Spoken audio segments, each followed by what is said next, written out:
Bueno, puntualmente, como a mí particularmente me gusta iniciar, quisiera poder abrir este webinar. Hoy día, como vemos en la imagen,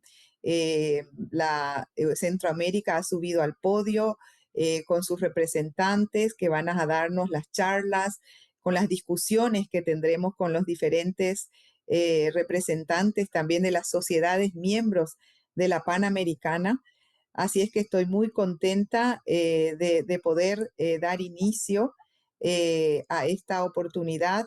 Es uno de los webinars que vamos presentando y bueno, como presidenta quise realmente poder dar este paso. Ya hemos tratado otros temas, me parece siempre importante ir ampliando el panorama en cuanto a los temas que estamos tratando en los webinars. Este es uno de los más, para mí, sensibles en cuanto a la cronicidad de los pacientes que van sufriendo de esta complicación. Sabemos que también la situación económica ha llevado que sea muchas veces muy largo el tratamiento, muy difícil el acceso a las posibilidades de tratar y de curar esta patología, pero sabemos que hay hoy día muchos caminos y también siempre en Latinoamérica hemos sido un poquito creativos en encontrar la forma de ayudar a nuestros pacientes. Así es que, sin más, quisiera dar la palabra al doctor Irigoyen, que va a coordinar este webinar. Hola, hola, buenos días a todos. Muchas gracias por acompañarnos. Espero que sea de mucha ayuda para todos ustedes las experiencias y los temas que van a compartir los diferentes colegas del área de Centroamérica y de Cuba. Y sin más, pues le damos la bienvenida al primer tema que va a dar el doctor Javier Cabezas. El doctor Javier Cabezas, que es cirujano vascular y endovascular de la hermana República de Costa Rica, nos va a hablar sobre cómo abordar el paciente con úlceras de miembros inferiores, basándonos más que todo pues, en el diagnóstico diferencial que nosotros tenemos que hacer en las diferentes úlceras que se nos presentan.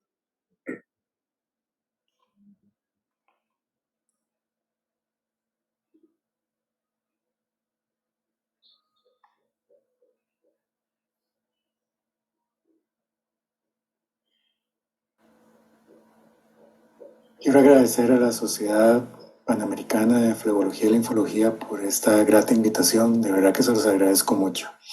Hoy quiero hablar sobre el abordaje de las úlceras de miembros inferiores, específicamente sobre el diagnóstico diferencial. Quiero iniciar con esta frase que dice que hasta los retos más difíciles se pueden lograr con esfuerzo, creatividad y mucha ilusión. Y creo que es algo que yo tomo en cuenta cuando enfrento a esos pacientes. Quiero agradecer la colaboración de la doctora Joyce Barrantes por estas imágenes de este paciente con 14 años de evolución de esta úlcera, que con un manejo adecuado multidisciplinario después de 11 meses vemos el cierre prácticamente de esta lesión. Cuando enfrentamos este tipo de pacientes, a veces no sabemos qué rumbo tomar. Podemos tener muchas veces mucha información, pero generalmente debemos considerar la ruta del manejo multidisciplinario para el adecuado tratamiento de sus pacientes. Dentro del diagnóstico diferencial de las úlceras en miembros inferiores tenemos muchas patologías, las cuales se presentan en esta imagen, pero vamos a concentrarnos en las úlceras de origen vascular, las cuales pueden ser venosas, arteriales y mixtas. Vemos que entre la venosa y la arteriales hay diferencias en su localización y las características de la misma úlcera. Esto debemos conocerlo para cuando nos enfrentamos a estos pacientes para el manejo adecuado. Y vemos cuando hablamos entre la arterial y la venosa también existen diferencias que debemos determinar dentro de una adecuada historia clínica y un excelente examen físico y las diferentes pruebas vasculares que debemos determinar. Sumamente importante el incluir en este tipo de evaluaciones pacientes a un vascular periférico, a un profesional de la patología vascular, porque requiere pruebas muchas veces específicas que vamos a ver más adelante.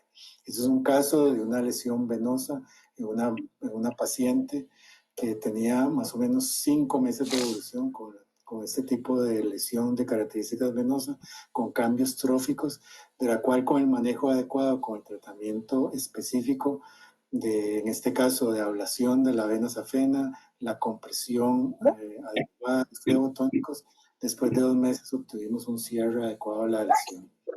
Y las úlceras venosas sabemos que es la manifestación más severa de la insuficiencia venosa crónica y generalmente comprenden el 80% de las lesiones vasculares de úlceras vascular. Vemos que estas lesiones causan una alteración o afectación de la vida de socioeconómico y impacto también psicológico de los pacientes que la sufren. Y también tienen la ventaja de que cuando se tratan adecuadamente en forma temprana, con la compresión adecuada, con las terapias que conocemos actualmente y asociados a flebotónicos, tienen una resolución bastante satisfactoria. ¿Y por qué pasa esto? Porque la hipertensión venosa genera estos cambios, sobre todo la tensión de cizallamiento a nivel venoso, generando la liberación de radicales libres y de células inflamatorias que generan una cascada que a nivel de la pared venosa genera la transmigración leucocitaria que afecta a la pared y la válvula, generando aumento de la permeabilidad y destrucción de la dermis con cambios en la piel y la formación de la úlcera. Pero ahora ya conocemos de predictores como la corona flebectásica, que ya la podemos determinar en la apreciación de SEAP, y que esto nos da indicios de que este paciente puede tener reflujo a nivel de la vena safena accesoria, y estos cambios predictores, si los tratamos adecuadamente, podemos evitar que pacientes como los que se ven aquí puedan tener una úlcera en un futuro si se trata adecuadamente. Entonces la clasificación de SEAP es una herramienta, la úlcera de origen venoso muy adecuada para determinar este tipo de pacientes y evitar que caigan en un C6 de una forma más temprana. Y esto, dar énfasis a esta frase, que ante una úlcera venosa sin compresión no hay una curación adecuada. Vemos otro caso que es un paciente ya de una úlcera de origen isquémico arterial, un paciente diabético con un wifi alterado, en la cual posterior a una amputación, sin una valoración previa adecuada vascular arterial, presenta esta lesión de difícil manejo. Vemos que este paciente presenta comorbilidades que nosotros debemos determinar y que al examen físico, que no solo es el examen físico de palpación de pulso, sino que requerimos hacer un estudio Doppler, hacer PATS y determinar si, como en este paciente se ve que el paciente tiene una isquemia crónica, que posterior a un estudio arteriográfico y angioplastia logramos revascularizar adecuadamente. Entonces vemos que la úlcera arterial tiene condiciones tanto de historia clínica y examen físico que debemos conocer para determinar y sospecharla. Pero es sumamente importante incluir la valoración vascular especializada en todos estos pacientes, porque no solo es determinar si tiene ausencia o emisión de pulso, sino que debemos determinar pruebas como el índice tobillo-brazo para generar los primeros indicios de esta situación, porque vemos que las úlceras, el 50% de pacientes con úlceras en general pueden tener enfermedad arterial periférica. Entonces debemos establecer en forma rápida la severidad y categorizar el riesgo en forma temprana. Entonces, estos pacientes con sospecha de isquemia arterial debemos determinar no solo el examen vascular completo, hacer el índice tobillo-brazo, sino también utilizar clasificaciones como WIFI, los criterios de aceleración de la clasificación de aceleración PEDIA. Podemos utilizar también estudios de medición de oxigenación a nivel de la piel, complementarlo con ultrasonido, angiotac o angioresonancia, la clasificación del MAC score, que es sumamente importante en pacientes diabéticos, y eso nos termina también una evaluación muy importante antes de tratarlos, y la arteriografía cuando tenemos lesiones de este tipo y lo que podemos encontrar o lograr después de la revascularización exitosa. Esto es muy importante realizar en estos pacientes para tener un éxito de evolución adecuado a estos pacientes. Y tenemos otros casos como de casos de manifestación de ulceración mixta, como este caso que publicamos, donde esta paciente con antecedente de una trombosis venosa profunda, con un score de Villalta de 15 puntos, asoció un síndrome linfoproliferativa autoinmune, que esto agravó la evolución de estas lesiones ulcerosas, que tuvimos que hacer un manejo multidisciplinario para poder tener estos cambios posteriores de esta lesión que esta paciente pues padecía por muchos años y que generó pues una situación muy grave socioeconómica en esta paciente, pero con cambios bastante buenos posteriores de este tratamiento. Entonces vemos que la úlcera mixta requiere también un manejo multidisciplinario, una evaluación vascular muy completa, y que es un manejo multidisciplinario entre varios grupos de profesionales para el manejo adecuado y resolución adecuada. Esto se va a hablar más adelante, pero para la evaluación de esos pacientes hay que tomar este concepto, el concepto timers, que es fundamental para poder tener éxito en estos pacientes. Y esto involucra estas características que se van a hablar más adelante, pero que son fundamentales para que estos pacientes tengan una resolución adecuada y temprana, o lo más temprano posible, sus lesiones. Pero para esto en general debemos considerar las comorbilidades, optimizar el debridamiento, la acción antimetaloproteinasas, el control de la infección, la fisioterapia, el tratamiento sistémico y diálogo bidireccional y multidisciplinario para tratar adecuadamente a sus pacientes. Aquí tenemos un ejemplo de un concepto que traemos aquí en Costa Rica, que es el manejo multidisciplinario, tanto de úlceras como el linfedema, y esto ha sido pues muy beneficioso para los pacientes, para el manejo con profesionales que permiten que esto pues se maneje de esta forma y tenga mejor éxito para su resolución. Para terminar, quiero decirles que una meta sin un plan es solo un deseo, y esto debemos establecerlo en estos pacientes, y si busca resultados distintos, no haga siempre lo mismo. Les agradezco su atención y pura vida. Muchas gracias, Javier Cabezas, Past President de la Sociedad de Costa Rica. Quisiera también agradecer a Joyce Ibarrentos, que la vi ahí siempre muy activa en la parte de heridas en la sociedad, y ha colaborado en Flebopanam también en Paraguay, así es que agradezco la buena predisposición siempre de este país y de su sociedad. Ahora pasaremos al comentario. Eh, Siguiente slide sería el doctor Rodney Díaz Blanco. Él es médico flebolinfólogo, eh, ha estudiado en México y hoy día es el vicepresidente de la Asociación Guatemalteca de Flebología. Adelante, doctor. Buenos días a todos, estimados colegas de Latinoamérica y España. Gracias a Sofía, a la doctora Agüero y al doctor Irigoyen por esta invitación tan agradable.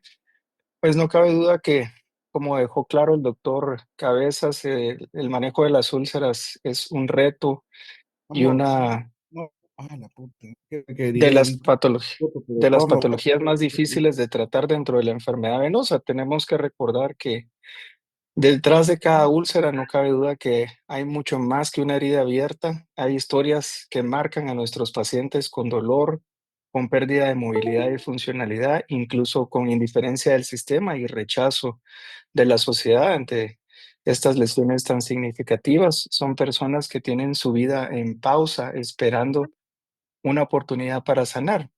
Y pues la úlcera no es simplemente una complicación cutánea de la enfermedad venosa, sino que es la manifestación del fracaso progresivo de un sistema venoso enfermo y con una hemodinámica alterada. Y el abordaje oportuno, como mencionaba el doctor Cabezas, no es solo clínico, sino también humano.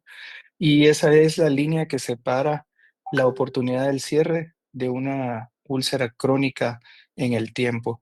En esta presentación que nos hizo el doctor Javier Cabezas, pues queda claro que tratar a una úlcera no es solo colocar un apósito, sino entender esta historia vascular compleja que tienen estos pacientes, realizar un estudio hemodinámico completo, tener una visión integral de estos pacientes y estructurar una estrategia terapéutica que englobe por lo menos 3 pilares que él mencionó: un diagnóstico preciso, una intervención eficaz y un seguimiento continuo. Afortunadamente, pues hoy contamos con una evolución notable en el abordaje de estos pacientes, desde el perfeccionamiento de estrategias endovasculares, el desarrollo de apósitos inteligentes, terapias compresivas que incluso pueden ser personalizadas, y esto nos permite avanzar hacia un enfoque reactivo y no tanto, hacia un enfoque proactivo, perdón, y no tanto reactivo.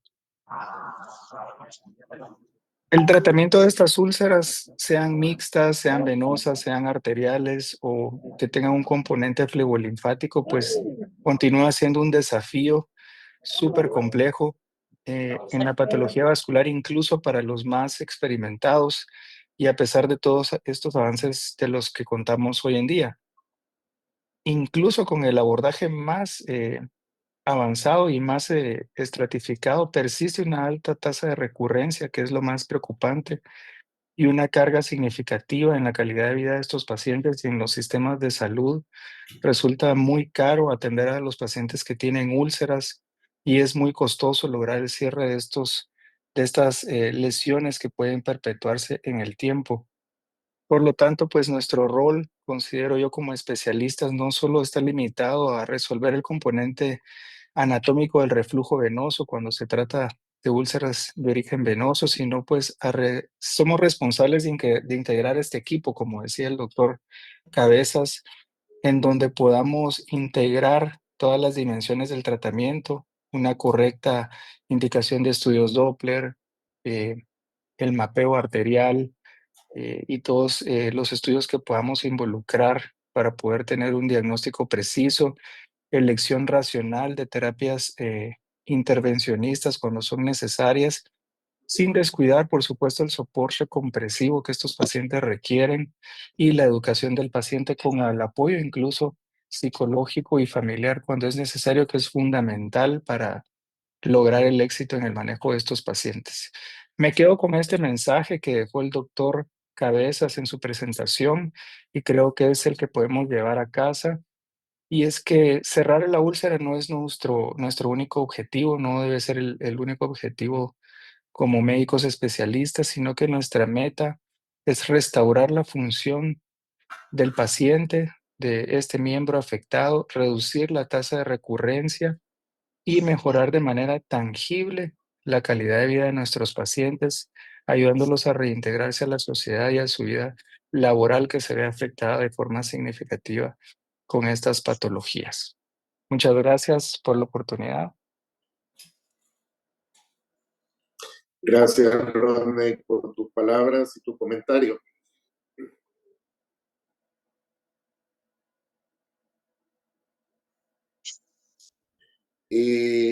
Vamos a seguir con el segundo tema, el cual lo va a dar el doctor Hugo Martínez, de aquí de El Salvador.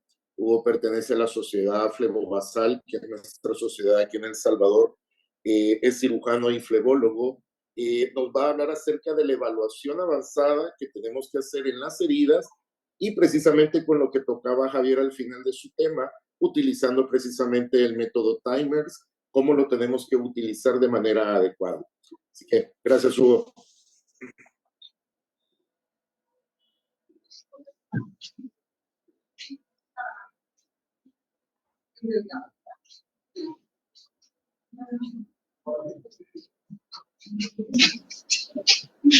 Hola, buenos días, mi nombre es Hugo Martínez y es un placer este día de úlceras vasculares. Esta estrategia se crea en el año 2003 para poder identificar aspectos muy importantes a tomar en cuenta en el abordaje y manejo clínico de las úlceras, a saber, la T de tejido, la I de infección e inflamación, la M de humedad y la E de vortex.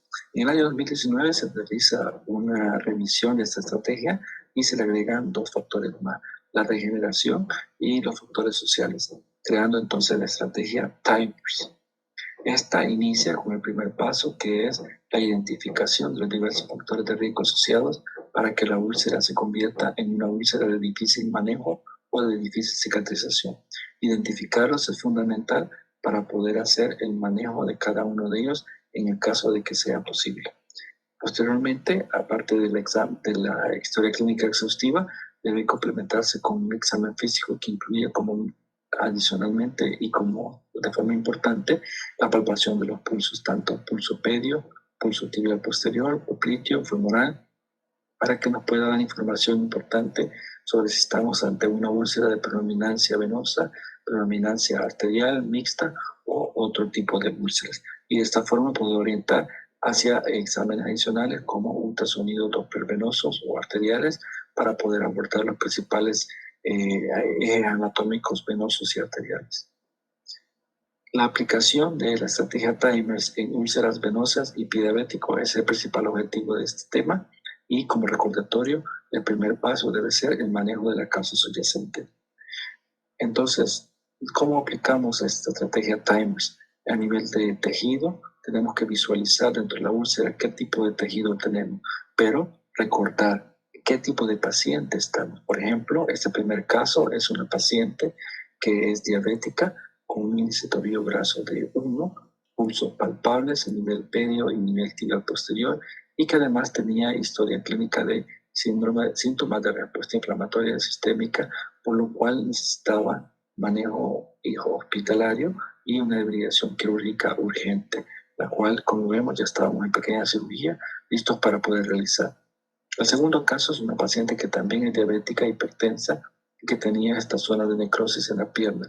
La historia clínica era que fue posterior a un trauma. Vemos que es una paciente muy obesa, pero no tenía historial de síndrome de respuesta inflamatoria sistémica, tampoco signos al examen físico. Por tanto, evidenciamos que había una infección muy localizada en la zona de la úlcera y que en este caso el manejo podía ser ambulatorio con una debridación quirúrgica como primer paso. Y en los casos de úlceras venosas propiamente o donde la úlcera tiene un componente venoso principal, el abordaje quirúrgico podría ser incluso omitido o mucho menos agresivo que en los casos de úlceras pie diabético o mixtos. No olvidar los tres tipos de definiciones muy importantes de tejido que podemos encontrar en el lecho de la úlcera: los tejidos necróticos, los tejidos de facelo y los tejidos de biopelícula, los cuales deben ser terminados de forma urgente y muy probablemente en actos quirúrgicos de mantenimiento a los 3, a los 5 o a los 7 días, dependiendo de la causa de la úlcera y de cómo veamos su evolución. Sobre todo la biopelícula, la cual está demostrado que a las 24 horas posterior a su retiro ya se empieza a regenerar. La única contraindicación que el documento de publicación de la estrategia Timers nos orienta como contraindicación absoluta para una debridación quirúrgica es pacientes con isquemia, demostrada por un índice tobillo graso menor a 0.5. Otras contraindicaciones mencionadas serían paciente anticoagulado y con dolor muy intenso en la zona de debilidad. Sin embargo, estas se consideran de forma relativa. Importante tomar en cuenta riesgo-beneficio en este tipo de pacientes para poder implementar otro tipo de debridaciones alternas. La debridación quirúrgica sigue siendo la reina, sin embargo, otros tipos de debridaciones son posibles. Por ejemplo, la debridación autolítica, que consiste en el uso de apósitos oclusivos que nos van a aumentar la humedad del lecho de la úlcera, ayudándonos a debridar de una forma menos dolorosa los tejidos. Estos normalmente se mantienen entre 12 a 24 horas para poderles hacer un recambio. La debridación mecánica, existencia de almohadillas o apósitos que nos ayudan a hacer una debridación sustituta a la quirúrgica y son de un solo uso también, para usar en el momento del acto de la curación. Nos ayudan a retirar grandes cantidades de tejido en una forma relativamente sencilla. Sin embargo, su alto costo puede hacer que estén poco disponibles en muchos de los países de Latinoamérica. El uso de vendajes multicomponentes nos ayuda a debridar de forma mecánica, sobre todo en aquellos pacientes que realmente tienen la disciplina de utilizarlos. La biocirugía, con muy buenos resultados, pero que es muy poco aceptada por los estigmas tanto médicos como de pacientes.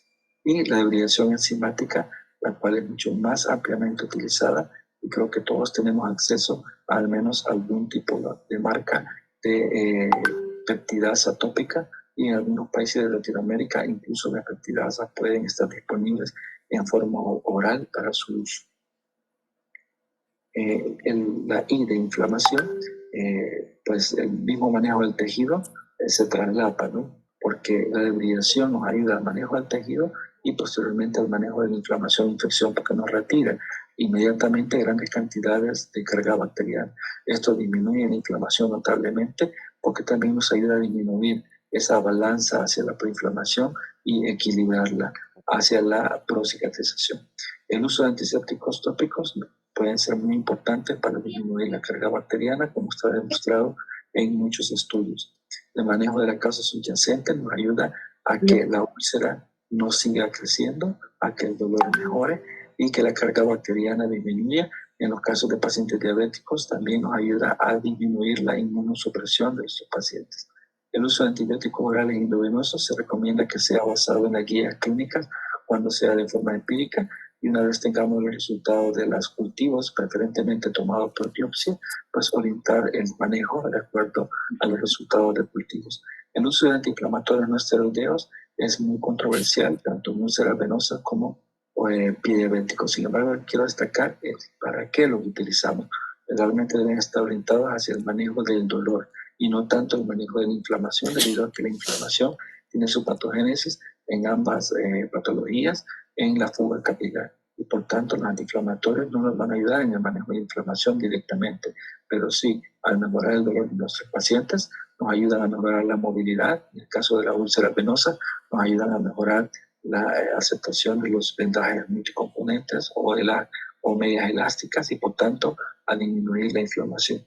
Muy importante tener en cuenta su uso prolongado en pacientes diabéticos. Se considera que arriba de los 14 días ya los pone en riesgo de una falla cardíaca. La humedad, pues en primer lugar, el color. Quitamos los apósitos de los pacientes, podemos identificar el color del exudado de estos pacientes. Exudado verdoso o color café nos orientan hacia una posible infección. Exudado más claro nos orientan hacia un exudado seroso, que es más fisiológico y que va a depender del grado de edema o de inflamación del miembro inferior de nuestro paciente, su cantidad. Sin embargo, cantidades grandes suelen ser orientarnos más hacia un proceso infeccioso. Malos olores, así como un aumento de la viscosidad también.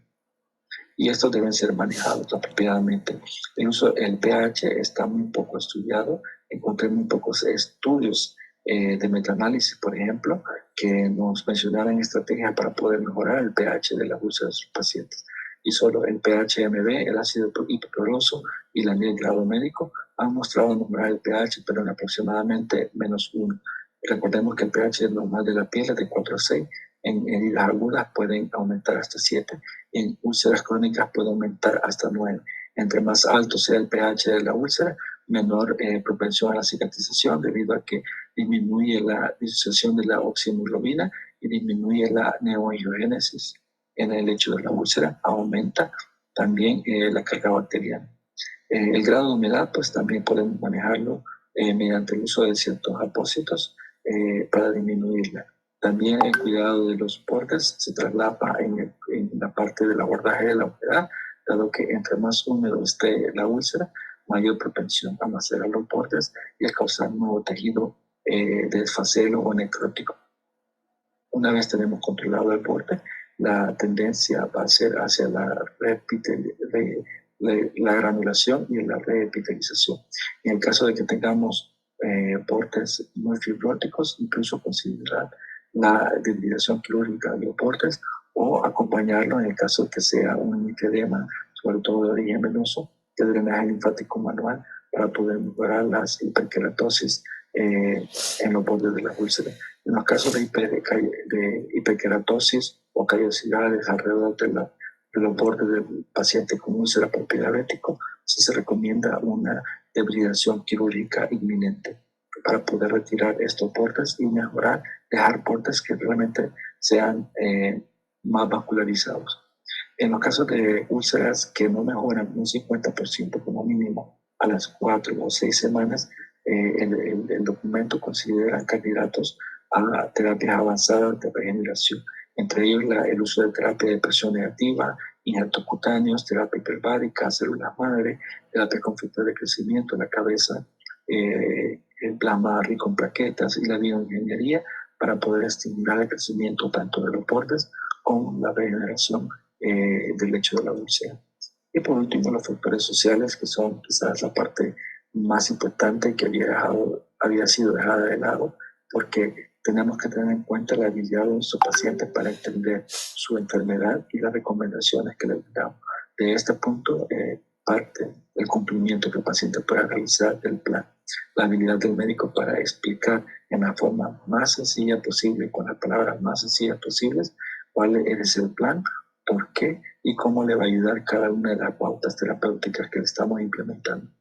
La habilidad física del paciente para cumplir las recomendaciones, esto es particularmente importante en algunos pacientes que se les ha indicado medidas de compresión elástica. Capacidad del paciente para estar de acuerdo con el plan brindado. Esto es crucial porque muy bueno puede ser el plan, muy bueno puede ser el medicamento que recetamos, pero si el paciente no está de acuerdo con el plan, realmente vamos hacia un fracaso. Y en esto tenemos que agruparnos con la familia, particularmente las personas que viven con el paciente, para que puedan entender la enfermedad y colaborar con el cumplimiento de la recomendación. En cuanto a factores demográficos y económicos, todos los países de Latinoamérica tenemos pacientes que nos vienen desde muy lejos y que los podemos ver una vez al mes o menos. Y por tanto se vuelve importante hacer alianzas con personal de salud local o cercano a las zonas donde estos pacientes viven para poder hacer un adecuado seguimiento. A veces es útil en estos casos entrenar a algún familiar, sobre todo si es un familiar que tenga cierto grado de conocimiento del ámbito de salud, para que pueda realizar algunas curaciones en casa o en alguna unidad de salud donde vive y que estén pendientes de los signos de alarma para poder hacer un buen cumplimiento del plan terapéutico también. Muchas gracias.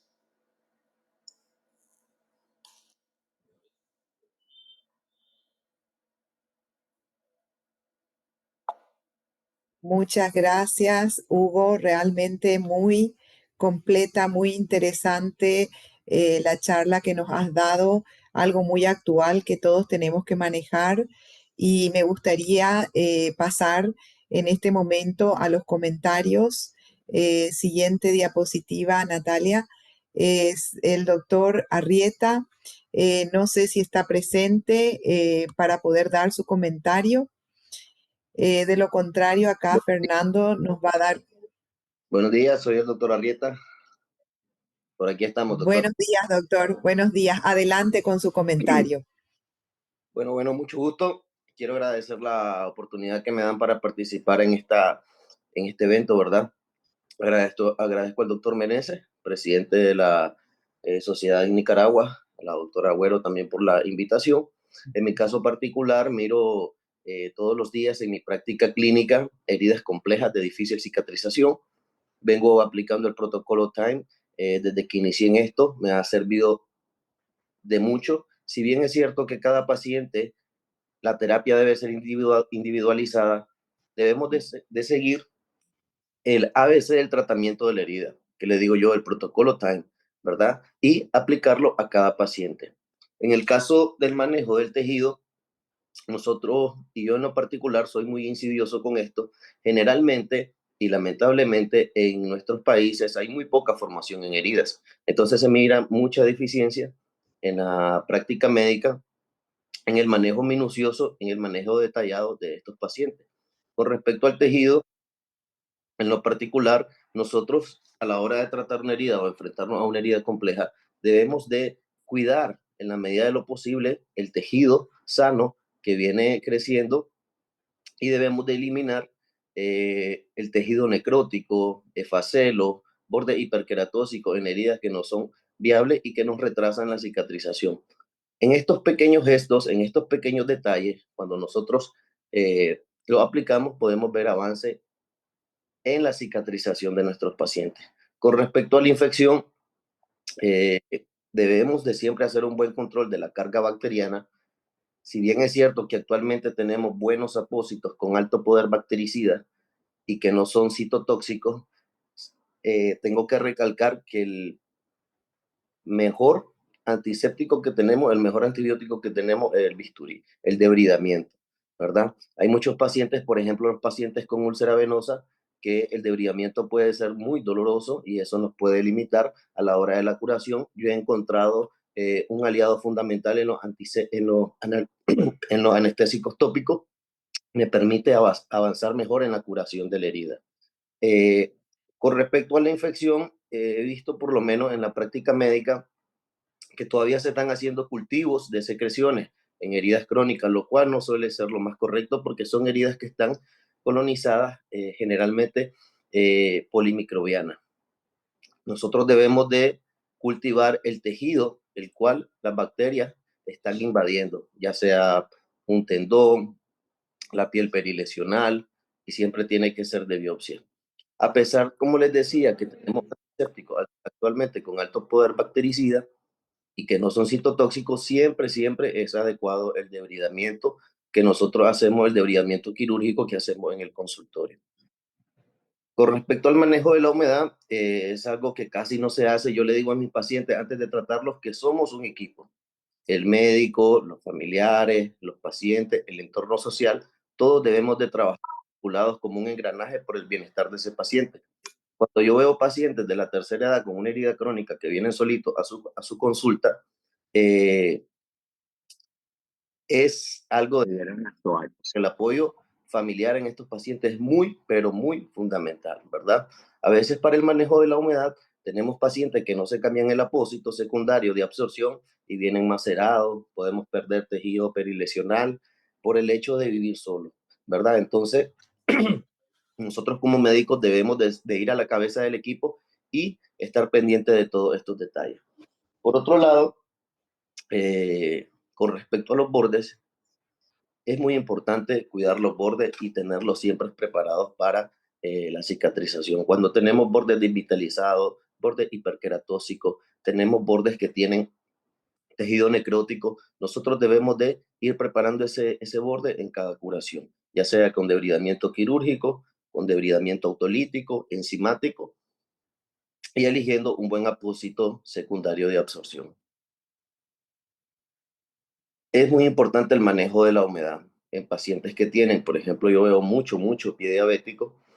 No podemos manejar una herida isquémica que está seca con un apósito altamente absorbente porque no va a hacer nada, ¿verdad? Tenemos que humedecer esa herida primero, utilizando apósitos hidrocoloides, utilizando apósitos, también tenemos los apósitos de miel, ¿verdad? Que suavizan la placa necrótica y eso nos ayuda muchísimo a la hora de abordar esta herida.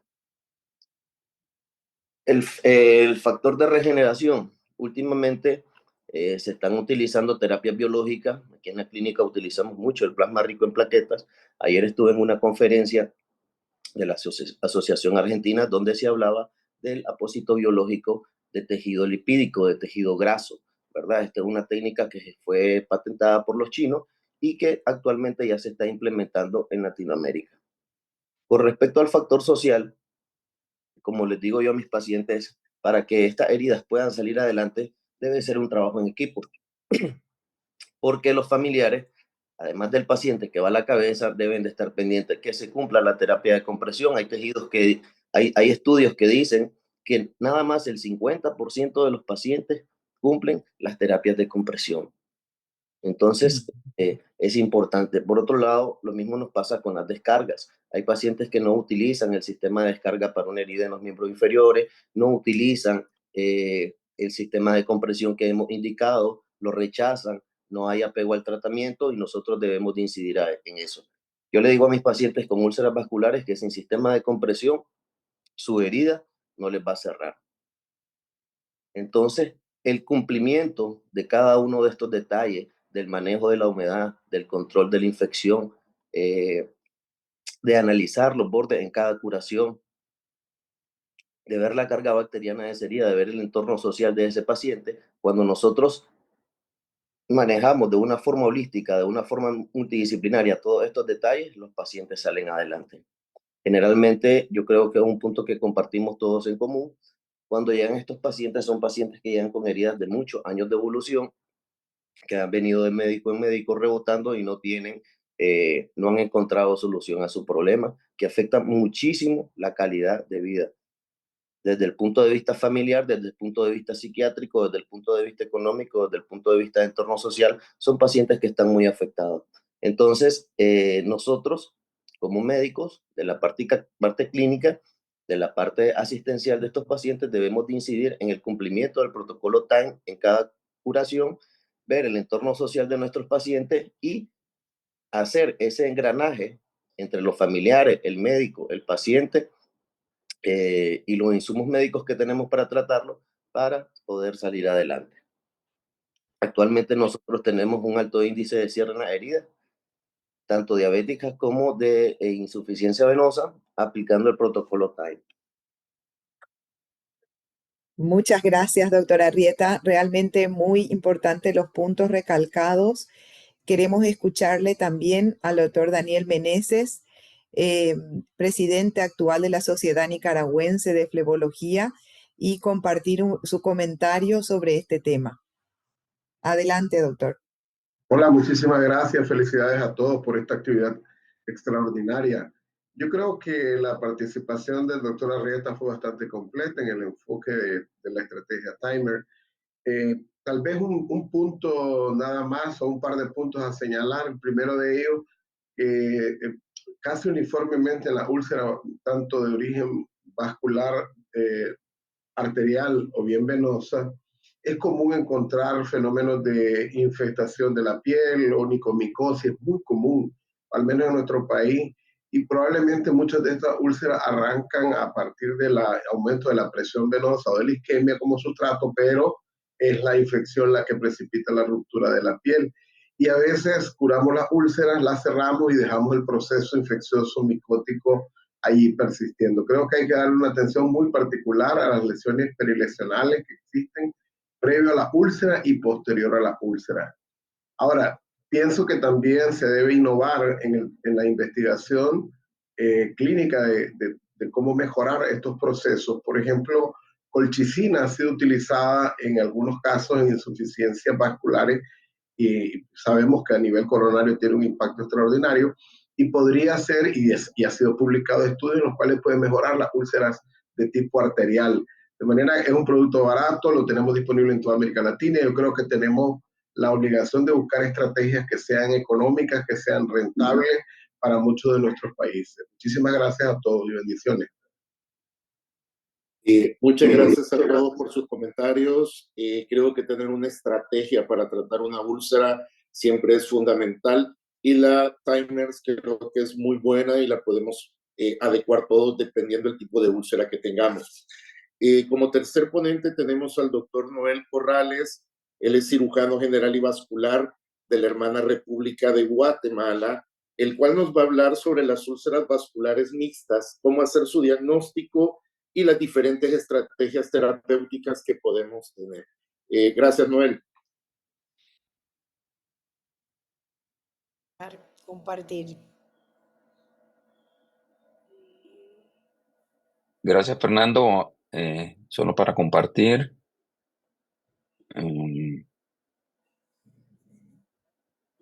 Ok. ¿Me dicen si se mira bien ahí? Sí, sí, Noel, te ve. Perfecto, perfecto. Muchísimas gracias por la invitación. Felicidades por la iniciativa de este evento tan importante y gracias por siempre tomar en cuenta a Centroamérica. Vamos a platicar un poquito de las úlceras mixtas de miembro inferior. La definición, el nombre completo debería ser úlcera mixta arterial, porque mixto puede ser la combinación de muchas cosas realmente. Por sus siglas en inglés, de hecho, así se le conoce. Y básicamente la definición es muy sencilla, es la presencia de una herida en miembro inferior causada por una combinación de tanto de enfermedad venosa como de enfermedad arterial. Como todas las combinadas, es una enfermedad compleja que requiere una evaluación apropiada y un plan de tratamiento que debe ser específico para cada paciente. Todas las definiciones que existen en las revisiones que hay son en base al tobillo-brazo y básicamente se define la úlcera como mixta, sí tiene el componente, una úlcera venosa con todos sus componentes clínicos y que tiene 0.8 como índice o menor de 0.8 como criterio para determinar la presencia de esta patología. La mayoría, la, la- la- la mayoría de estudios hablan de una prevalencia de un 15 a 20% de todas las úlceras de miembro inferior y se tratan de úlceras mixtas. Y por si acaso hay estudiantes, es importante recordar cómo se hace el índice tobillo-brazo. Es con un Doppler manual, se le mide la presión sistólica al tobillo y se le mide la presión sistólica a ambos brazos y se hace una división de la miembro inferior entre el miembro superior y nos da un número que es en base a eso que definimos la presencia o no presencia de enfermedad. Esta es la categoría entre moderada, leve y severa. Y este es un ejemplo. La presión sistólica, por ejemplo, en este paciente era de 122, la mayor, esa es la que se toma en cuenta. La de los miembros inferiores en el derecho 127, en el izquierdo 98. Al hacer la división, 0.8 en el izquierdo, 1.04 en el derecho. Es una forma sencilla que cualquier médico general puede tener a mano. Y para la enfermedad arterial periférica, todos conocemos la clasificación de Fontaine en base a sus manifestaciones clínicas de leve a severa. Y recordar que la enfermedad vascular arterial periférica es multisistémica. Los pacientes que tienen enfermedad en la pierna tienen un altísimo chance de tener enfermedad coronariana y cerebrovascular. Entonces, básicamente, resumiendo, el diagnóstico de la úlcera es la típica úlcera venosa con sus características clínicas que ya describieron claramente los colegas en las pláticas previas, por su localización, obviamente con un dúplex positivo para reflujo o obstrucción en cualquiera de sus sistemas y con un índice arterial menor de 0.8. Ahora, es interesante la coexistencia de esas dos patologías en este porcentaje de pacientes.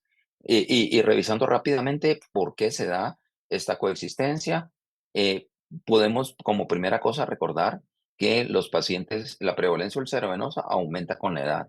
Eso está claramente demostrado en muchos estudios. La enfermedad arterial periférica aumenta con la edad. A mayor edad, no importa, en azul ven en esta gráfica los países desarrollados, en rojo los subdesarrollados, y en todos, no importa nuestro nivel económico, hombres y mujeres, tenemos una tendencia mayor a tener enfermedad arterial periférica conforme los años, sobre todo en nuestra población latina que hay tanta diabetes. Entonces, es una enfermedad, ambas aumentan con la edad, y hay unos estudios muy interesantes donde se está demostrando claramente que la posibilidad de tener enfermedad cardiovascular aumenta con la gravedad de la enfermedad. A mayor severidad de enfermedad venosa, mayor chance de tener enfermedad cardiovascular en cualquiera de sus sistemas. ¿Y qué es lo que pasa? Que la enfermedad venosa como la enfermedad arterial comparte factores de riesgo, obesidad, edad, tabaquismo, diabetes, pero no solo eso, comparten fisiopatología también. Y sobre todo cuando hablamos de la disfunción endotelial y del proceso inflamatorio. Recordemos que está claramente estudiado el proceso inflamatorio que se da a nivel de la microcirculación en la enfermedad venosa crónica y todo su componente biomolecular, que muchos de estos pasos están compartidos con la insuficiencia, en la insuficiencia arterial y la formación de la placa ateromatosa. Y es más, hay cada vez más estudios donde demuestran que los pacientes con enfermedad venosa crónica en sus estadios más severos tienen una marcada disfunción endotelial, que es la base del desarrollo de una placa ateromatosa también. Y interesantemente, los pacientes con insuficiencia venosa, mientras más severa es su insuficiencia venosa, mayor es la posibilidad de morirse de enfermedad cardiovascular.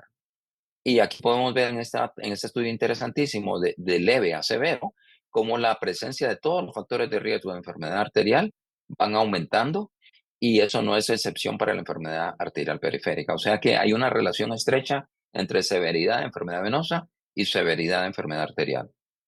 En el tratamiento de la úlcera mixta, obviamente tenemos que seguir el tratamiento convencional de la úlcera venosa que ya se mencionó ampliamente, tanto oral, tópico, medidas generales, Pero ¿qué pasa con la compresión en un paciente que tiene insuficiencia arterial? Y ahí es donde empieza la controversia, porque no existe un consenso muy claro sobre cuál es la modalidad óptima, sino que hay guías generales.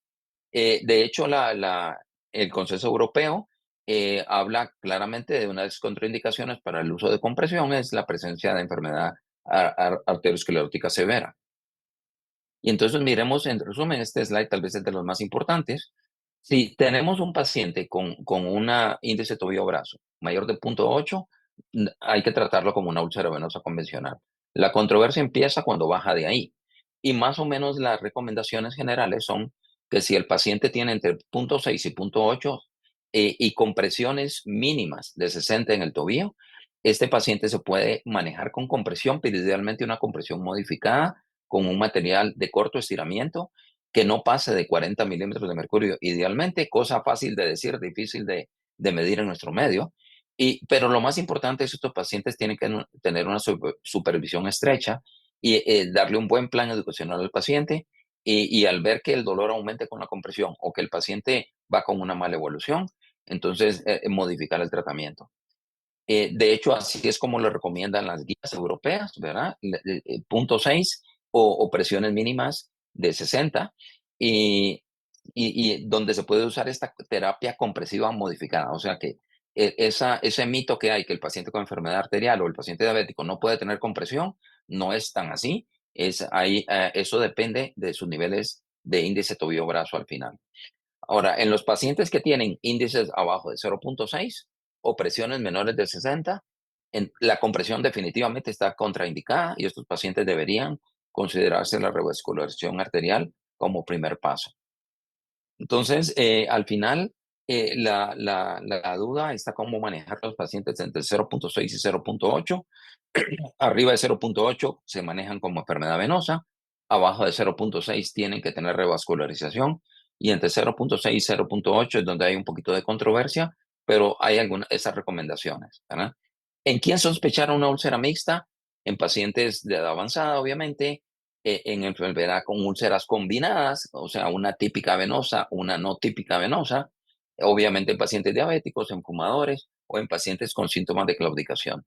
Este es un caso clínico que vi hace poco en la clínica, 73 años, diabética, con una úlcera venosa típica que estaba cerrándole, pero con una úlcera en el dorso del pie, con mala evolución y un índice tobillo-brazo de 0.52, con una angioresonancia en la pierna enferma, con múltiple enfermedad multisistémica, también en la izquierda, pero más severa en la derecha, y con un dúplex con cambios postrombóticos y reflujo. Entonces, los pacientes, la recomendación de las guías europeas que en los pacientes con úlcera activa se debe hacer un método de determinación arterial objetivo. Ahora, eso tal vez es un poquito controversial, les diría yo, porque los pulsos y el examen clínico sigue teniendo su valor. Este estudio, por ejemplo, bien interesante, el paciente que tiene pulsos presentes, que tiene ambos pulsos presentes, tiene una especificidad de 98% y eso hace que no haya necesidad de estudiar más al paciente. Y hay otro estudio también que es igual, donde solo que aquí es al revés. La no presencia de pulsos tiene asociado un 50% de chance de tener enfermedad arterial periférica. O sea que yo lo que le digo a los estudiantes es una úlcera venosa, toquen en los pulsos. Si se lo sienten, se olvidan de más evaluación arterial. No se lo sienten, hay que medirle índice tobillo-brazo. Y hay un algoritmo que es como una recomendación general que me pareció interesante, tal vez con alguna modificación, y es que si tenemos una úlcera mixta, medirle si tiene 0.6 o más de, aquí dice 0.5, pero la recomendación europea es 0.6. Es tratarse con compresión y tratar la enfermedad que tenga tratable, cirugía, escleroterapia, lo que sea. Y después ver qué pasa con esos pacientes. Si esos pacientes con la evolución bajan de 0.7 o no mejoran, esos hay que revascularizarlos. Y si se mantienen entre 0.6 y 0.8 y el manejo venoso no sana esa úlcera, esos pacientes también se tienen que reconsiderar para revascularización. Ajá. Obviamente se tiene que tratar la enfermedad arterial periférica por las medidas convencionales que están establecidas, la enfermedad por las medidas que están establecidas, que ya platicaron mis colegas bastante. Y en resumen, Hay una estrecha relación entre la enfermedad cardiovascular arterial y las úlceras venosas, como vimos. Sospechar la úlcera mixta en grupos de riesgo, el uso de compresión y revascularización en forma personalizada y el manejo holístico del que hablaban mis colegas, que debe ser evaluando todas las características que necesita el paciente para su complejo manejo. Muchísimas gracias.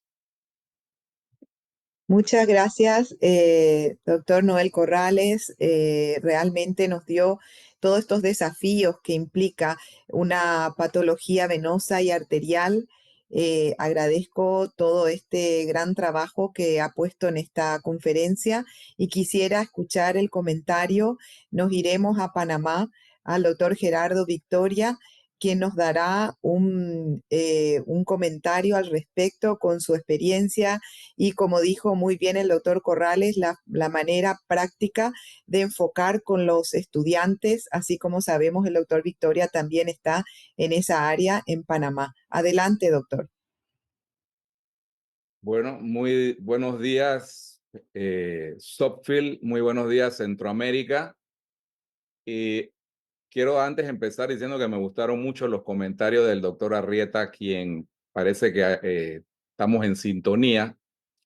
Y sí quiero empezar diciendo que hay mucha, pero mucha evidencia científica en lo siguiente: la compresión graduada, el control de los factores de riesgo y la intervención dirigida según la etiología venosa es lo que nos ayuda a el tratamiento adecuado de las úlceras venosas.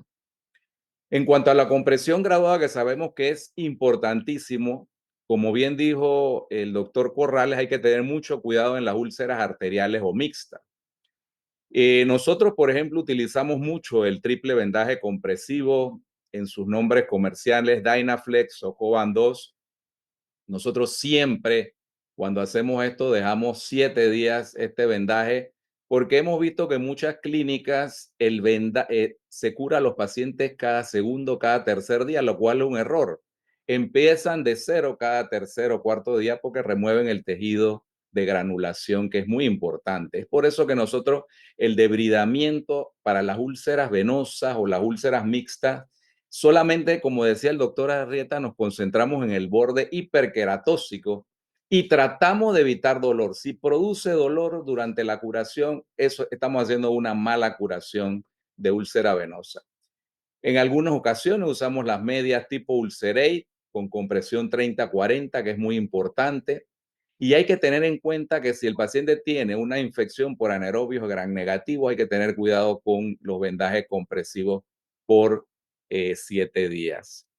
El control de los factores de riesgo importante, como dijo el doctor Corrales, nosotros tenemos que identificar si nuestro paciente tiene como factor de riesgo la arteriosclerosis. Es muy fácil. Paciente que haya tenido una cirugía previa de Cavendish, carotidia, renal o de miembros inferiores y cuyo signo guión, porque nos olvidamos de los signos guiones, es la claudicación intermitente. El paciente puede tener una úlcera mixta, pero claudica y eso no es venoso. La intervención debemos dirigirla, y esto es muy importante, esta es la parte donde la mayoría fallamos, según la etiología venosa subyacente. Es mi opinión que no debemos enfocarnos en los 1001 productos y técnicas que ayudan para los otros tipos de úlceras, porque la úlcera venosa es especial y debe atacarse la etiología para lograr buenos resultados. Por eso que hay que tener cuidado con el protocolo TIME, porque a veces no enfatiza este punto con la importancia que debe dársele. Por ejemplo, nosotros hemos visto excelente clínica de manejo de heridas, pero que no logran la cicatrización de las úlceras venosas y menos las mixtas. Nosotros enfatizamos en que la úlcera venosa debe tratarse al final con la esclerosis con espuma guiada con ultrasonido o las técnicas térmicas de ablación, ya sea de láser o radiofrecuencia, que es la que nos ha dado los mejores resultados. En las úlceras mixtas, como bien dijo el doctor, nosotros sabemos que el gol estándar es el Doppler arterial y venoso. A veces solamente hacemos un Doppler venoso y no le hacemos un Doppler arterial. Y obviamente el índice tobillo braquial, que se constituye en un screening. Yo quiero decirle que pulso presente le pongo una interrogación porque he visto casos en los cuales tiene una obstrucción femoropoplitea y hay una anastomótica magna que le da circulación y pulsos distales a estos pacientes. Así que hay que tener cuidado. Obviamente hay que priorizar el manejo del componente arterial, es decir, revascularizar al paciente antes de tratar la parte venosa insisto, preferiblemente de la forma endovascular. No puedo terminar sin decirle que hay casos difíciles que hemos tenido en nuestra práctica, pacientes que además tienen artritis reumatoidea y lupus, porque estos pacientes reciben inmunosupresores y nosotros estamos tratando de apelar a los mecanismos de circulación de de cicatrización de los pacientes para que cicatrice la úlcera venosa o la mixta. Y estos pacientes están tomando inmunosupresores, así que se hace muy difícil el tratamiento de estos pacientes. Recordar que en estos casos hemos tenido a veces casos de calcinosis cutis, una enfermedad en la cual produce en la parte subdérmica calcificaciones y huesitos que llaman los pacientes. En resumen, la úlcera venosa es el resultado de interacción entre predisposición genética, factores hemodinámicos como la hipertensión venosa y la insuficiencia valvular, comorbilidades y factores ambientales. Es importante para nosotros identificar y manejar estos factores de riesgo para prevenir primaria y secundariamente esta úlcera. Muchas gracias. Gracias a usted, doctor Victoria. Realmente nos ha dado un enfoque también de ese trabajo multidisciplinario con otras especialidades que también tratan el tema úlceras. Eso es algo de mucho valor y que tenemos que tener en cuenta siempre. Muy bien, seguimos con el siguiente comentario de la doctora Lorena Grillo, vicepresidenta actual de la Unión Internacional de Flebología. Adelante, Lorena.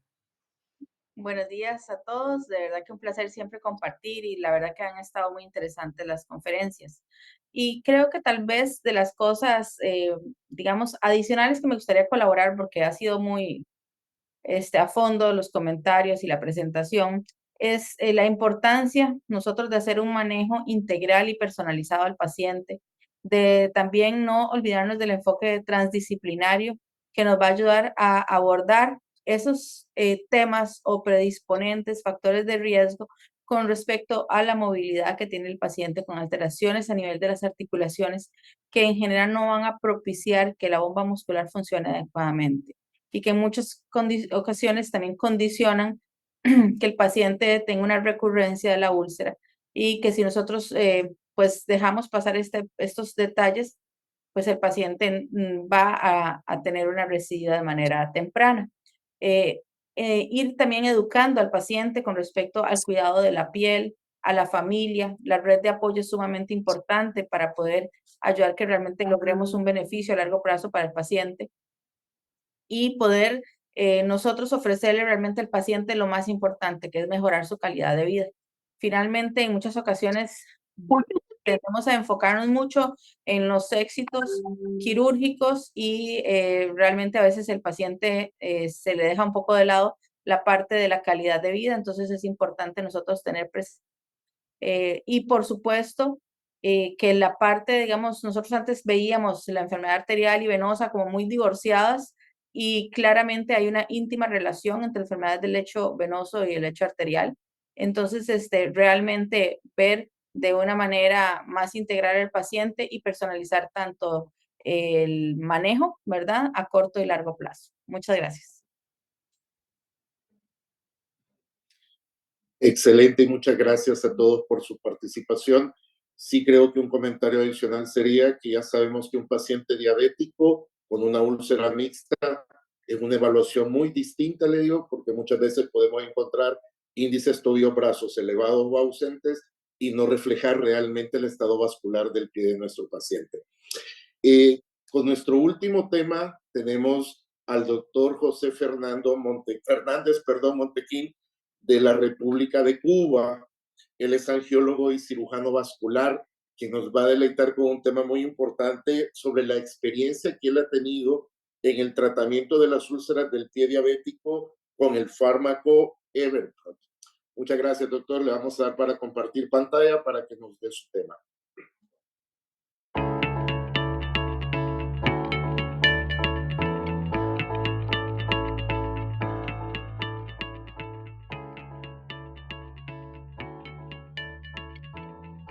Saludos para todos. En especial un saludo muy afectuoso y de mucho agradecimiento a la doctora Chantal Agüero y al ejecutivo de la Sociedad Panamericana de Flebolinfología por esta oportunidad que tengo en el día de hoy de poderles ofrecer esta conferencia cuyo título tiene que ver mucho con las úlceras y heridas complejas. Por ejemplo, el tratamiento de la úlcera del pie diabético con el fármaco biotecnológico Everpro-P y otra serie de úlceras que vamos a tratar. Todos sabemos la gran realidad que tenemos con las úlceras en general, que tienen que ver fundamentalmente con todo aquello que se refiere a todo tipo de ulceración distal, ya sea tanto en los pies como en las extremidades en general. Vamos a empezar a hablar del llamado pie diabético. El pie diabético que con la gradación de Wagner, aunque hay más de 21 gradaciones en estos momentos, 21 clasificaciones, nos hemos unido a esta para trabajar e investigar sobre cómo curar la úlcera del pie diabético y tratar de evitar en lo posible las amputaciones mayores de las extremidades y, por qué no decirlo, también las amputaciones menores como tal. Cualquiera de estos grados todos conocemos que tienen una de las grandes complicaciones que nos puede llevar no solo a la pérdida de la extremidad, sino muchas veces a la pérdida de la vida para estos pacientes diabéticos en general. Fue así como hace ya 24 años, hace 24 años, en el Centro de Ingeniería Genética y Biotecnología de La Habana, Cuba, unido al Instituto Nacional de Angiología, salimos después de una ardua fase de experiencia del profesor Jorge Berlanga, que era investigador en ese centro, en lo cual demostraba en los animales cómo el uso del factor de crecimiento epidérmico a forma recombinante le producía mucha circulación colateral en los animales.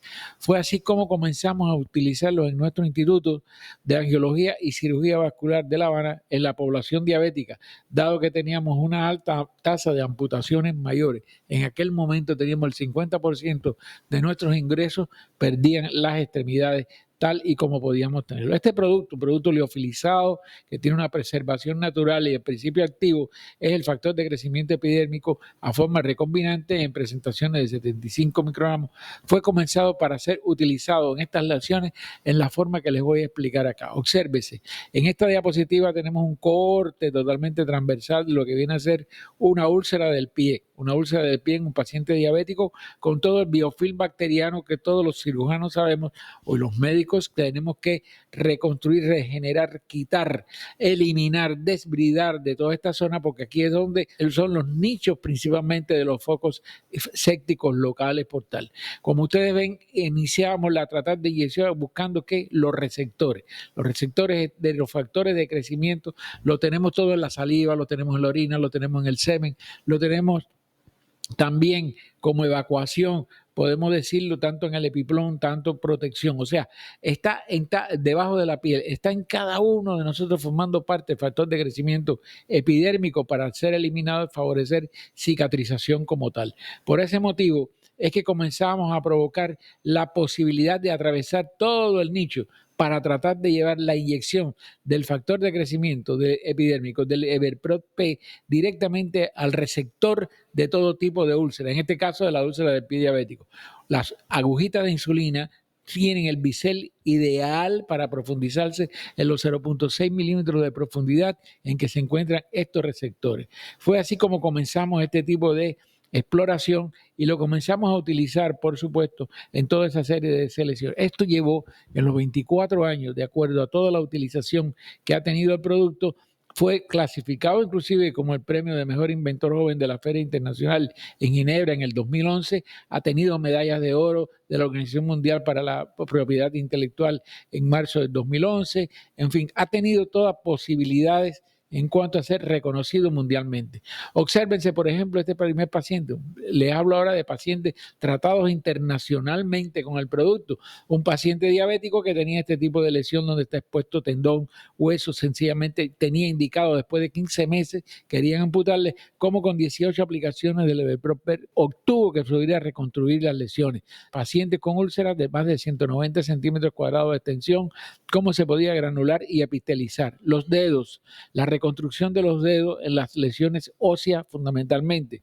Vean cómo se puede, digamos que desde el año 53, 1953, siglo pasado, Allen, Barker y Hines situaban que cualquier lesión en el primer dedo del pie era necesario hacerle la amputación. El advenimiento de este factor de crecimiento ha logrado salvar ese punto de la extremidad inferior de los pacientes. Unido a esto tenemos la revascularización en los pies diabéticos isquémicos, que son las lesiones que más comúnmente se logran como tal amputar. Observen un paciente revascularizado con una revascularización que ya tenía más de 6 meses pero no curaba. Fue el primer paciente que se le aplicó el Levetprop en Ecuador. A las 12 dosis de Levetprop obtuvo esa cierre. Quiere decir que el paciente isquémico que lo amerite tiene que ser revascularizado. Llevamos sangre o oxígeno. Cuando le aplicamos el factor de crecimiento epidérmico, el Levetprop, logramos entonces facilitar la cicatrización de las úlceras. Son dos aspectos diferentes, úlcera con este tipo de lesión y combinación como tal. Aprendimos también con la COVID, que muchos la sufrieron. Muchos pacientes perdieron sus extremidades por los accidentes trombóticos que sufrieron en el mundo por este proceso. Sin embargo, fíjense cómo en las capsulitas, cuando le inyectábamos el Levetprop a pacientes sanos, con todos sus pulsos presentes y sencillamente con trombos distales. Esta es una paciente femenina de 29 años de edad, médico por cierto, a la cual le inyectamos por debajo de la capsulita el Levetprop, pierde la cápsula y recupera totalmente su extremidad. Sin embargo, alguna otra complicada como esta, que era una diabética, que tenía una arteriolitis distal, primaria distal, de enfermedad de Martorell como tal, fíjense cómo perdía, prácticamente le plantearon hacerle una amputación transmetatarsiana por la pérdida de tal. Hicimos la aplicación en igual forma y logramos reconstruirle totalmente todos sus dedos con agradecimiento, por supuesto, de la paciente que logra salvar su extremidad. Hay que pensar en salvar la extremidad de la paciente. Esto nos ha llevado a que a través de todos los años hemos podido participar en muchos países que tienen reconocido el producto como tal. En este caso, tenemos ya casi 500,000 de pacientes tratados con esto y por supuesto que se ha logrado un producto, una tecnología cubana que tiene toda esta serie de clinical trial realizado, tiene su reconocimiento por todo lo que viene a ser las actividades farmacéuticas internacionales. Pero llegamos a las úlceras venosas. Por supuesto que las úlceras venosas, las úlceras del pie diabético, las úlceras venosas y las úlceras por escaras, sencillamente son las úlceras más complicadas que puede haber en general, son las más frecuentes en estos momentos. No podemos decir que no podemos tratarla y curarla con este factor de crecimiento también. Así mismo es. Por supuesto, siempre usando la terapia de compresión, que es lo que más está indicado en el paciente portador de un pie diabético y podemos unirle inclusive los apósitos especiales. No nos estamos divorciando de lo que tradicionalmente se usa. Lo que queremos es acelerar y curar las úlceras en el menor tiempo posible y evitarnos todo lo que puede hacer amputación. Si alguien tiene experiencia en la utilización del factor de crecimiento recombinante Levetprop en úlceras venosas crónicas, está el grupo de Colombia de la doctora Cacua, con la cual hicimos esta publicación que ustedes pueden ver en estos momentos y que la cual tiene una gran experiencia en ese tipo de campo. Fíjense que aquí ella obtuvo con terapia de compresión, mezclando con geles de coloide y por supuesto aplicando el factor de crecimiento Levetprop, una epitelialización activa en el 100% de los pacientes que había. ¿Cuál es la situación actual en el mundo de hoy? El factor de crecimiento creado por péptido ha sido analizado en este trabajo de Pei Luo y Lei Xiao. China, segunda economía mundial, reconocen que el factor de crecimiento epidérmico, el factor Levetprop de 52 aminoácidos de la industria o del Centro de Biotecnología y Genética en Cuba es la primera solución para curar todo tipo de úlceras. Dentro de ellos, fíjense cómo descartaban el ICF, como el factor plaquetario Regrané, que fue descartado de Norteamérica porque produjo cáncer de la piel, y cómo los otros han sido totalmente eliminados como tal. Por ello, David Armstrong, si bien fue un cubano, el primero que inyectó un factor de crecimiento epidérmico en una institución cubana, manos cubanas, en un paciente cubano, podemos decir que, por ejemplo, David Armstrong, norteamericano de excelencia tratando de diabético, fue el primer norteamericano que aplicó este producto en nuestra institución. ¿Por qué decimos que podemos usar el Levetprop? Fíjense aquí todos los factores que tenemos. Podemos curar en menos días, de 56 a 120 días. Nunca nos vamos por encima de los 4 meses. Evitamos todo, disminuir el índice de recidiva, disminuimos las tasas de amputaciones mayores que eran del 50% a un 8, un 11%. La amputación siempre va a existir. Se puede hacer atención ambulatoria y podemos tratar todo tipo de úlceras y heridas con ellas creadas.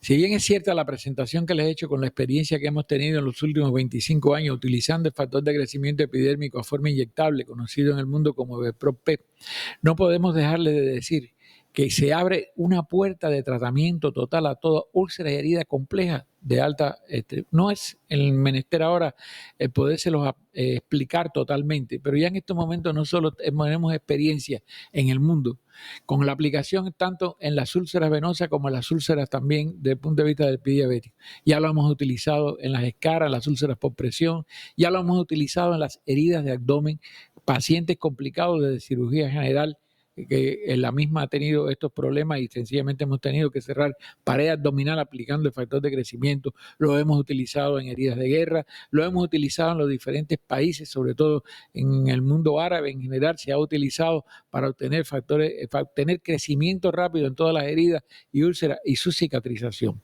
Por eso es este mensaje. Queremos llegárselo a todos, dejar las puertas abiertas de nuestras instituciones para el aprendizaje, consulta, para lo que ustedes deseen conocer alrededor de este tema y, por supuesto, poderlo intercambiar, poderlo llevar a conocimiento que al final siempre será de mucho agradecimiento y de mucho valor para la población diabética, para la población no diabética, para la población aterosclerótica, para la población que sufre de insuficiencia venosa crónica o del síndrome postrombótico venoso, que cuando produzca la úlcera a los 2 o 9 años, sencillamente trae toda una serie de complicaciones muy difíciles para poder cicatrizar. Esta es la experiencia que quiero trasladarla, que según Don Abedian en el American College of Surgeons lo considera como una tecnología porque cumple los 9 patrones exclusivos que tiene que tener cualquier medicamento, cualquier técnica, cualquier paso que usted dé dentro de la ciencia y la salud para curar a un paciente. Muchas gracias por su atención.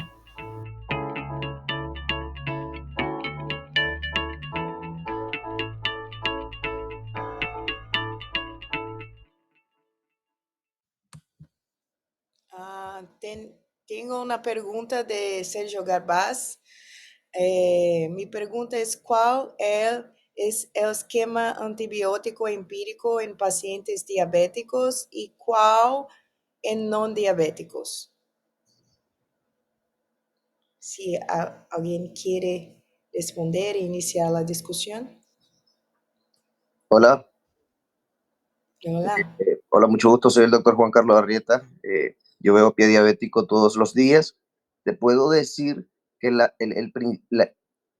el primer contaminante en las heridas de pie diabético y no diabético es la flora indígena que vive en la piel. El estafilococo aureus lo encontramos en el 40% de los cultivos de úlceras de pie diabético y en segundo lugar ocupan las enterobacterias. Generalmente los pacientes se bañan con la úlcera neuropática en el baño y se contaminan de enterobacterias que están presentes en el baño de las casas de los pacientes. Bajo ese sentido, creo que también hay que ubicarse en los patrones de resistencia local. En mi caso, en Nicaragua, por eso siempre mandamos cultivos porque hay una alta resistencia a ciertos antimicrobianos, pero aquí utilizamos ciprofloxacina, clindamicina y últimamente está agarrando mucho lugar el trimethoprim sulfa.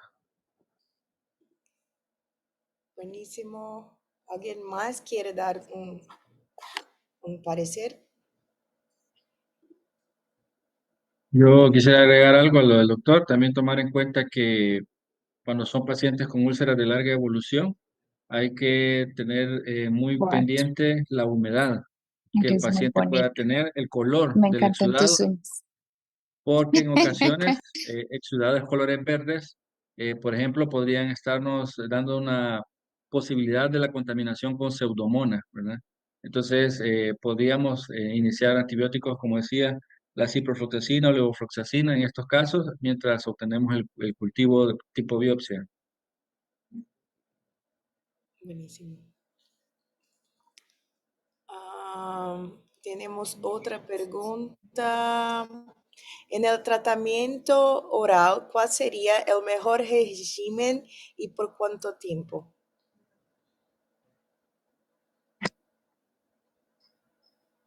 Hola. Hola. Ok, siempre hay que cultivar las lesiones, siempre. Entonces, la antibiótico terapia se da por 3-4 días mientras esperamos el resultado del cultivo. y siempre hacer cultivo de tejido. Yo no necesito saber las bacterias que están en la superficie de la herida, porque generalmente son polimicrobianas. Yo necesito saber qué colonias están invadiendo los tejidos profundos o adyacentes a la herida, y tengo que cultivar esos tejidos. Buenísimo. Javier pregunta,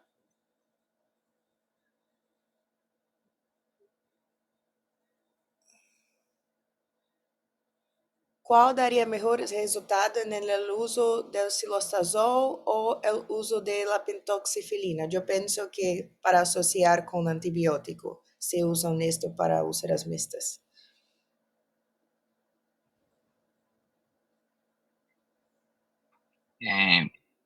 Noel Corrales, contestando.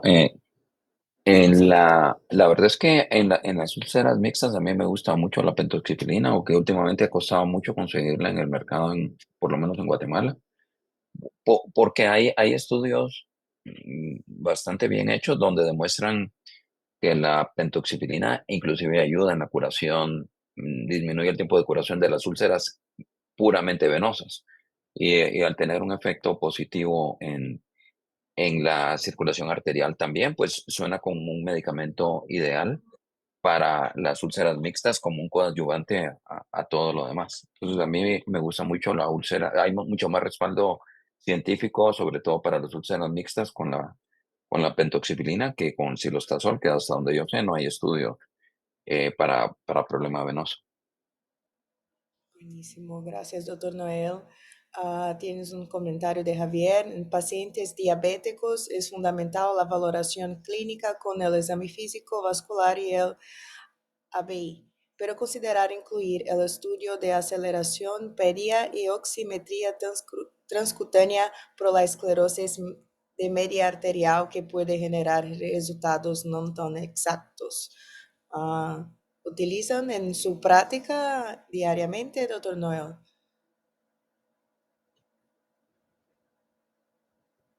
Doctor Noel. Bueno. Por ejemplo, nosotros acá en El Salvador sí quitamos el índice tobillo-brazo para los pacientes diabéticos, precisamente porque en ocasiones encontrábamos índices tobillo-brazos ausentes o elevados, y realmente no reflejaba el estado vascular arterial del pie en pacientes diabéticos específicamente. Entonces tenemos ya como 6, 7 años que hemos incluido el PIT Doppler, que lo que hacemos es eso, es medir los tiempos de aceleración de 5 de las arterias más comunes del pie. Ahí va la dorsal metatarsal, la arcuada, la pedalateral, la media y la profunda. Y que creo que actualmente, teniendo un aparato Doppler, todos los flebólogos, y que tenemos que hacer nuestro propio Doppler, es mucho más fácil incluir un estudio como este, y nos da una certera evaluación vascular arterial del pie en caso que tengamos úlceras mixtas en paciente diabético específicamente.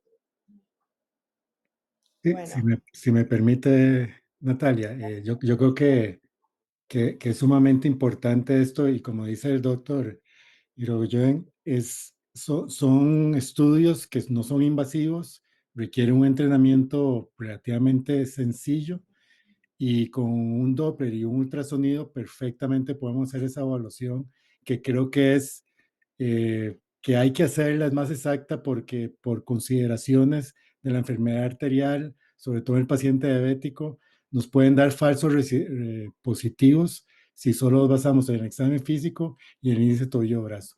Entonces creo que son pruebas que valen la pena pues ir incursionando para tener datos más significativos de la valoración vascular. Buenísimo. Para finalizar, yo tengo una pregunta para usted, si puede hacer. Yo veo viendo que la medicina regenerativa ha ganado espacio en el manejo de feridas crónicas con uso de terapias celulares, bioactivos y tecnologías como matrices térmicas y aspirados de médula ósea. Según su experiencia, ¿cuál es el verdadero potencial de este enfoque para las úlceras mixtas o arteriales? Yo pienso que esos son pacientes muy graves, entonces en algunos casos no tenemos tan buenos, en mi experiencia, tan buenos resultados como la aplicación de la medicina regenerativa para otros pacientes. ¿Qué piensan? Quería saber su opinión de expertos.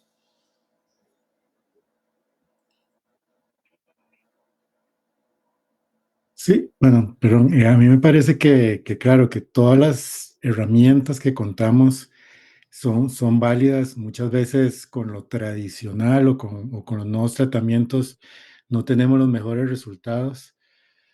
Eh, También hay que enfocar desde los costos que esto genera y la capacidad que tengamos en muchos, sobre todo en nuestros países centroamericanos, a veces nos vemos muy limitados en ese tipo de terapias. Pero a mí me parece que con el enfoque de las úlceras tiene que ser multidisciplinario. Tenemos que incluir personas que tengan experiencia en tratar este tipo de terapias, perdón, de utilizar este tipo de terapias en otros pacientes. Y creo que es una alternativa que hay que seguir trabajando en ella. Eh, en algunos pacientes hemos tenido cierta experiencia hace unos años usar con terapia con células madre, ozonoterapia, que son más básicas, pero todo este tipo de posibilidades, como dice la doctora Cardoso, tenemos que considerarlas y ojalá tenerlas una u otra disponibles porque a veces, muchas veces, con lo mejor que hagamos, revascularizamos al paciente, utiliza buena compresión, utilizamos el timer, muchas veces no salen adelante. Tenemos casos como el que yo presenté, que tenía agregado una enfermedad linfoproliferativa, que eso incluyó el manejo de tratamientos muy específicos. Pero bueno, yo creo que todas esas son alternativas que hay que seguir estudiando y estudiando la experiencia de más expertos que manejan esto. Y otro factor que quiero incluir rápidamente es el componente nutricional, que es muy, muy, muy importante en sus pacientes. Estos pacientes, hay una gran diferencia con el aporte nutricional que también debemos incluir en el armamentario para tratar ese tipo de pacientes. Hay una gran diferencia si lo manejamos de esa forma también. Ok, gracias Javier.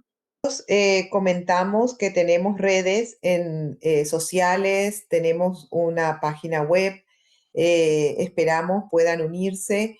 Ahí nosotros, de hecho, tenemos los links de los anteriores webinars organizados. Tenemos también información sobre las reuniones, sobre la newsletter, la revista que tenemos con las diferentes representaciones en cada edición de los miembros. Así invitamos de paso en este webinar a que puedan unirse. Además, tenemos, por supuesto, la información sobre los próximos eventos de Latinoamérica. Les invitamos a todas las sociedades que puedan pasar justamente las actividades que realizan en cada país, de manera de también darle visualización, porque nos parece súper importante primar lo científico, primar a todo el trabajo que se hace en cada país, en cada sociedad, y por supuesto la Panamericana está para eso. Es una sociedad de sociedades, entonces esperamos ese aporte permanente que nos puedan dar a través de nuestros diferentes mecanismos de comunicación. Bueno, gracias a todos por acompañarnos, ¿verdad? Para hacer las últimas palabras de cierre de nuestro webinar, tenemos al doctor Rodrigo Rial, que es el presidente de nuestro comité científico de la Sociedad Panamericana de España, para ya no desvelarlo más y dejarlo que vaya a cenar tranquilo al doctor. Así que esperamos sus palabras, doctor.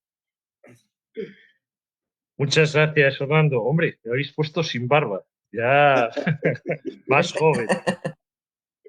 Pues muchísimas gracias por estar aquí. Ha sido un webinar fantástico y nos quedamos con las ganas de escuchar al doctor Fernández, que indudablemente seguro que con esa nueva medicación va a dar un impulso al pie diabético.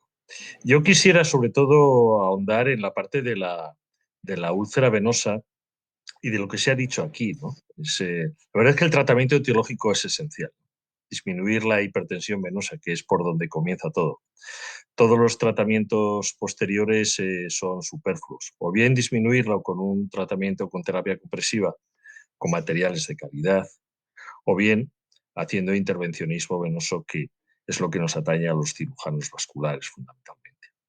Indudablemente también se ha comentado algo de la adherencia. La adherencia a la terapia compresiva es fundamental. Creo que han comentado que era un 50%. Pues probablemente incluso yo creo que puede ser menor en determinados sitios, ¿no? Los conocimientos del terapeuta, del flebólogo, son absolutamente esenciales. Es verdad que en España tenemos otra realidad muy diferente, y es que la mayoría de las úlceras venosas están curadas en los sistemas públicos de salud y los curan las enfermeras. Lo ve el médico de atención primaria una vez o dos a lo sumo, y tarda mucho el circuito de derivación de llegar al cirujano vascular. Por lo tanto, la aplicación, por ejemplo, de terapias como láser radiofrecuencia sobre los hexafenos o bien la escleroterapia tarda mucho. Estas diferencias hacen que estos webinars sean muy enriquecedores, porque probablemente las realidades en Hispanoamérica son completamente diferentes, y probablemente dentro de Centroamérica, entre los diferentes países, también sean muy diferentes. No podemos olvidarnos que efectivamente terapias que están surgiendo como de última generación, ¿no? La terapia de presión negativa, los microinjertos y otras, como se han nombrado recientemente, como la ozonoterapia, pues deben estar también dentro de nuestro armamento. Así que solo decir que me ha encantado, que hemos tenido 70 y tantos conectados. Eso es una cantidad de cirujanos muy importante, y que desde luego a mí me ha servido muchísimo y he aprendido mucho. Muchas gracias. Muchas gracias, Rodrigo. Realmente todos han dado su granito de arena para que este webinar haya tenido el nivel que queríamos, poder llegar a tanta gente como acaba de decir Rodrigo, y bueno, seguir aportando lo que podamos y abiertos siempre con la revista digital también que tenemos, la newsletter, donde también tendremos un resumen de todo este webinar y también el artículo del doctor Fernández, para que podamos también tener acceso a esa valiosa información que por razones que muchas veces suceden hoy día en la tecnología, no la hemos podido escuchar. Quisiera no cerrar sin antes invitar a otros eventos de sociedades miembros de la Panamericana, como este justamente de la Academia Mexicana de Flebología y Linfología, a realizarse próximamente el 28 al 30 de agosto. Por supuesto, el doctor Giovanni Soto está poniendo todo su empeño con su equipo para que sea de un alto nivel educativo, científico, y por supuesto siempre con la cordialidad de los hermanos mexicanos. También tenemos para todos y siempre presente el Congreso de Buenos Aires. El siguiente slide. Podríamos justamente pasar, Natalia, al siguiente, que justamente muestra a nuestro querido Congreso Mundial, en donde todos nos sentimos Buenos Aires 2025, como dice el eslogan, y estará la Panamericana también apoyando desde ya, hace ya años, por no decir meses, lo estamos haciendo, y los diferentes webinars podemos seguir viéndolo, y serán siempre, acá están pidiendo incluso el link en el chat. Yo creo que siguiendo las redes sociales y siendo parte de la Panamericana podemos acceder a toda esa información. Y por último, queríamos, por supuesto, ya adelantarnos al 2026, al doctor Chunga, al doctor Tena, a la doctora Sarmiento, parte de nuestra junta directiva, y por supuesto esperarlos en Flevo Panam, Perú. Será el próximo mes de marzo, donde terminaría un ciclo democrático, como decimos, de siempre participación de las diferentes juntas, donde tratamos siempre de dar nuestro mejor empeño para crecer y hacer crecer a nuestra Panamericana. Así es que al servicio de ustedes siempre, y con esto cerramos este webinar. Agradezco al doctor Irigoyen, a la doctora Natalia, al doctor Tena, al doctor Rial, a todos los que han puesto su empeño en seguir apoyando a la Panamericana, y por supuesto a los disertantes de tantos países queridos de Centroamérica y Caribe. Así es que con esto nos despedimos. Hacemos, yo creo, los que estén presentes, prender cámaras, así nos despedimos todos juntos y bueno, hasta la próxima. Buen fin de semana y esperamos seguir en contacto. Hasta luego. Hasta luego.